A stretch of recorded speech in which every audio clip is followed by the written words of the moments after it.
There's so many people out there, guys, that are telling you how you should and shouldn't do things. And of course, we're talking about guitar, but this rolls into pretty much every aspect of life in some form.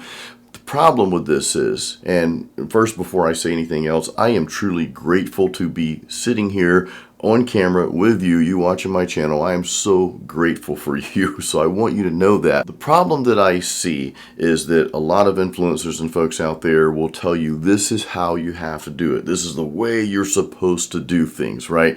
This is the way you hold your pick. And by the way, I'm going to get into some of the things that I do on guitar and understand it may or may not work for you. And I'll explain what I mean by that when we get to that part of the video. They'll tell you how to hold your pick, how to hold your fingers. You must learn theory or you shouldn't learn theory, and just give you all these rules and just kind of put you in their own little box. There's really only one way that works. And if you don't adhere to this one way that I'm telling you that works, okay, it's going to work for you, it's going to work for everybody, what happens is confusion sets in because you hear all these people and a lot of these people are saying things that contradict one another. And guys, this is from guitar playing to nutrition to lifting weights to business to whatever. I mean, you name it, it's out there. They're going to tell you this is the one way, but that can often lead to confusion, which that leads into self-doubt because you're just kind of all over the place, or maybe this person's telling you how it's supposed to be. You're doing that, but it's not working for you, which that leads to later not taking the appropriate actions that you need to take for your life. So what is the one way that does work? Well, the one way, guys, it is your way. The only way for you is simply the way for you. It's what works best for you. And this takes time to discover that. And I want to encourage you to enjoy the journey, enjoy the process. And it doesn't mean that I'm right or I'm wrong. It doesn't mean that the other folks you watch on YouTube doesn't mean they're necessarily right or wrong, or the influencers or whatever. What you can do is just kind of take little bits and pieces from folks out there, even myself. Guys, I'm not always right. I will be the first to admit that. And there are some things that I might do and I might share with you that maybe it doesn't work the same for you. And that's because we are all individuals. You were created in a unique way. You have your own personality. You have your own nuances and intricacies and all these really cool things that make up who you are as a person. And I want you to, first of all, embrace that. Embrace your individuality.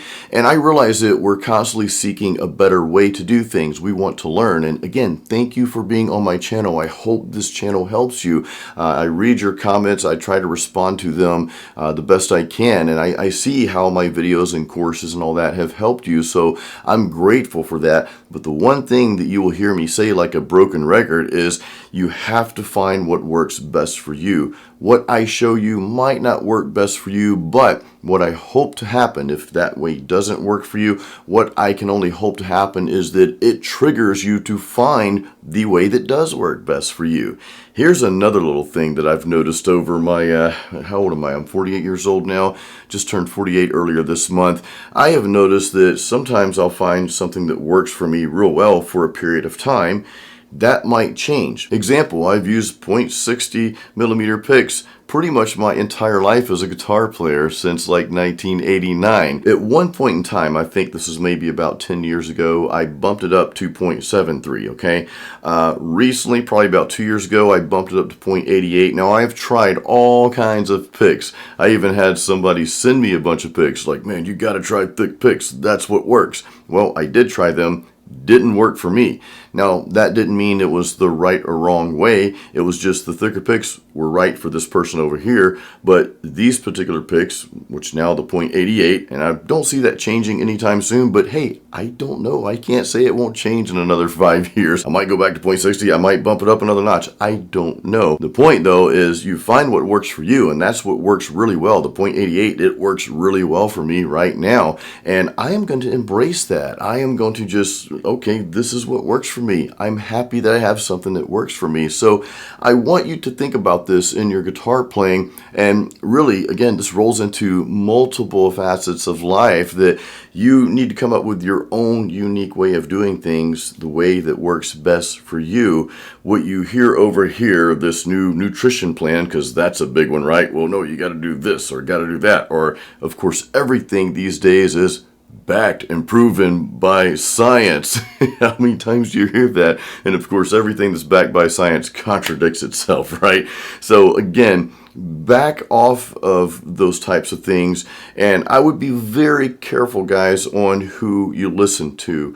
And I don't mean to sound like I'm somebody up here, because guys, I make mistakes and I find out new things about myself as a musician and as a person every single day. Be careful though, guys, and this is to me too. I'm telling myself this. I actually see myself because I'm filming myself. Jason, do this, man. I actually want you guys to be really careful who you let into your life and who you let into your mind. I tend to stay away from folks that are just over the top and have an extreme opinion. This is the only way to see things and this is the only way to do things. I tend to stay away from that. Rather, I encourage people to have what's called empathy. That's just having a genuine, deep desire to truly understand different perspectives. And magic happens when you have empathy. And I also believe in having just a great sense of gratitude. I wake up every morning grateful for my wife, for the things that I have, and for what I'm doing with my life. And I want you guys to do the same. I encourage you to do the same. But all this rolls into just you discovering what works best for you. It's kind of like a book. I have a lot of books. I try to read a book a month. That doesn't always happen. I'd like to read more. But I realized that getting this book, I'm not going to change my entire life through every single word of that book, okay? What I do find, though, is one or two, sometimes more golden nuggets in that book that can really push my life forward. I've got some other books where I actually didn't agree with a lot of the stuff. You know, I've got a couple books by people that are renowned authors in business, right? But I really didn't get a whole lot from them because I didn't really want to go that route that they were telling me that I should go in that book. And that's another thing. You have to realize, what do you really want out of your life? What do you want as a guitar player, okay? Some people are just fascinated with shredding as fast as they possibly can. They're like, well, I got to do this, but it's just not working. Step back and ask yourself, is that really what you want deep down inside? And it's okay if it is. It's also okay if it's not. Do you really want that, though? Is that something that you really want? More importantly, do you enjoy the process of trying to get to that next level, okay? Do you enjoy that process? It's like, I think I gave this analogy on craft beer. I enjoy craft beer. I love craft beer, right? I thought it'd be a good idea to start my own brewery a while back, but I started digging into the text on how to brew beer. And very quickly, like in the first 3 chapters, I realized that this is not a process that I'm probably going to enjoy. So now it doesn't mean that I can't own a brewery someday. Who knows? But I just kind of stepped back from that whole idea.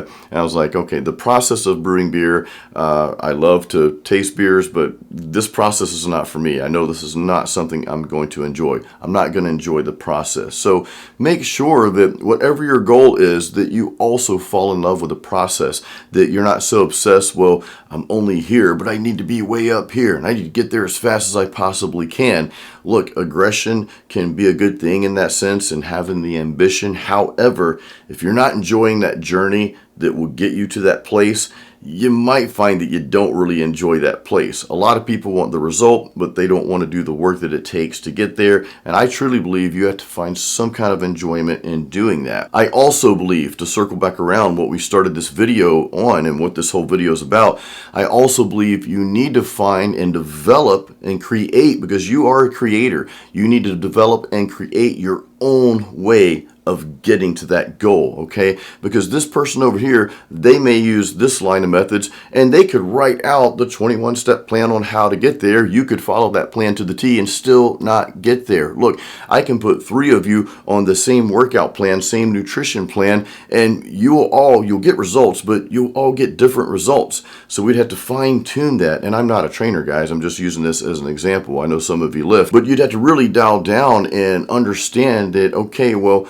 some of this stuff's working really great, but maybe I can tweak it here and tweak it there to work even better for my individual needs, for your individual needs. So again, guys, the one way, and I'm telling you this right now on YouTube, the one way, the only way is your way. Understand that you're going to have to make some little adjustments along the way and cater it to your own individuality, because that's what matters the most. The way that works is the way that works best for you, okay? I know that sounds so simple, but that is the one way. It's the way that works best for you. On that note, I said I'd share a few things with you. Let me get my pick here. So I said I use .88 picks, and this, and again, guys, guess what? This might not work for you, but it works great for me. This is the, I don't know if you guys can see that. I'm not doing any B-roll footage here on this video, keeping it simple, but it's the Max Grip, Dunlop Max Grip .88. I love these picks. I've used other picks. I've got like a ton of picks over here on my desk, but this works best for me. I like to play a lot of fast solos. You guys know that. I like to shred. And I like to play a lot of just really cool and snappy rhythms with that really cool galloping technique. I also use this exact same pick for playing acoustic. You guys know I play 2 or 3 acoustic shows, live acoustic shows a week.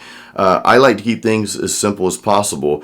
And instead of having a pick for acoustic and a pick for electric, well, I just use the same pick for everything. Now, again, that works for me. Try it. If it doesn't work for you, well, go down a little, maybe to 73 or 60, or go up a little. Find what works best for you. Now, another technique that I will share with you here is how I hold my pick.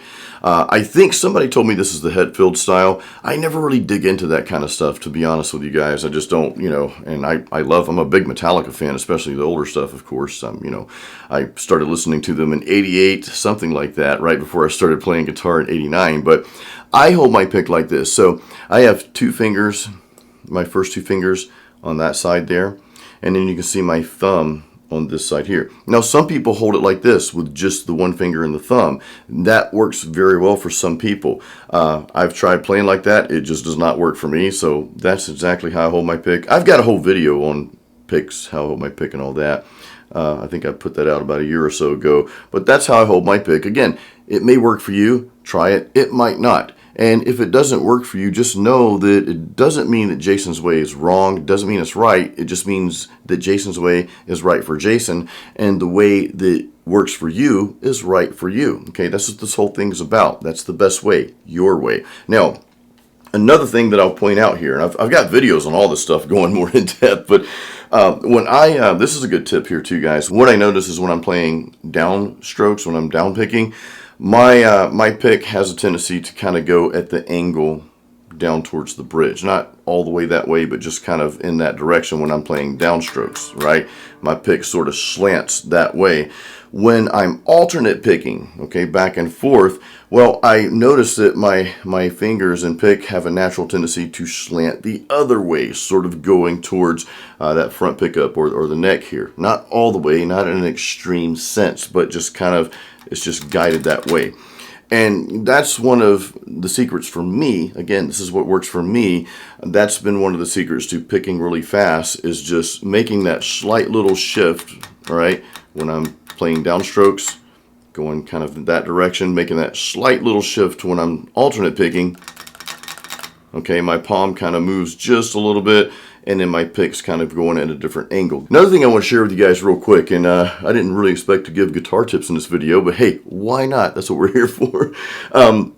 This is very controversial, and it's how I play my power chords. So a lot of us will play our power chords with your first finger and your third finger, and that makes sense because that does free up the pinky to, you know,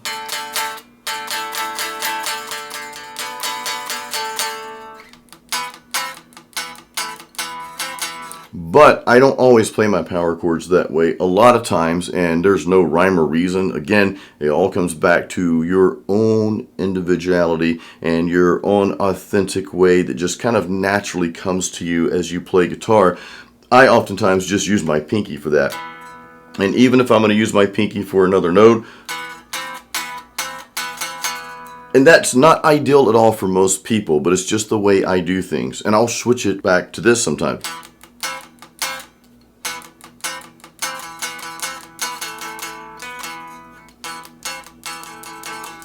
Okay, I just want to share that real quick, just to make the point that, again, that way it may just be ridiculous for you. It's like, why don't you just stick to one way, Jason? Wouldn't that be easier? It probably would, I guess, but it's not. And again, it just comes down to this way, just kind of going back and forth, and just whatever I feel like doing is what happens. That works best for me. So guys, I wanted to share that with you. I'm going to give you some metal at the end of this video, of course, but I want to just reiterate once more that the absolute best way is what works best for you. It is your way. And guys, you have to create that, and you have to continuously develop that. And I want you to enjoy the journey of developing that. And you will find things that work really well for you. In fact, if you have a specific way that seems kind of weird to most people, but it works really well for you, leave that in the comments. And even if it's not guitar related, it might be something completely different, okay? It might work really well for you, and it might seem a bit unorthodox to most people. Hey, drop that in the comments and tell us what works for you and why it works, and that may help other people reading through the comments on this video as well. So guys, we'll end with some metal. Thank you so much for watching. Give this a like if it helped you. Make sure you're subscribed. Real quick, check out the links in the description of this video. I've got my free practice guide, Metal Riffs and Licks. If you already have that, and that's helped thousands of guitar players, by the way, if you already have that, do check out my Metal Riff Master course. I also have a beginner's course called Metal Guitar Apprentice. All the links to those things are in the description of this video. Here's your metal.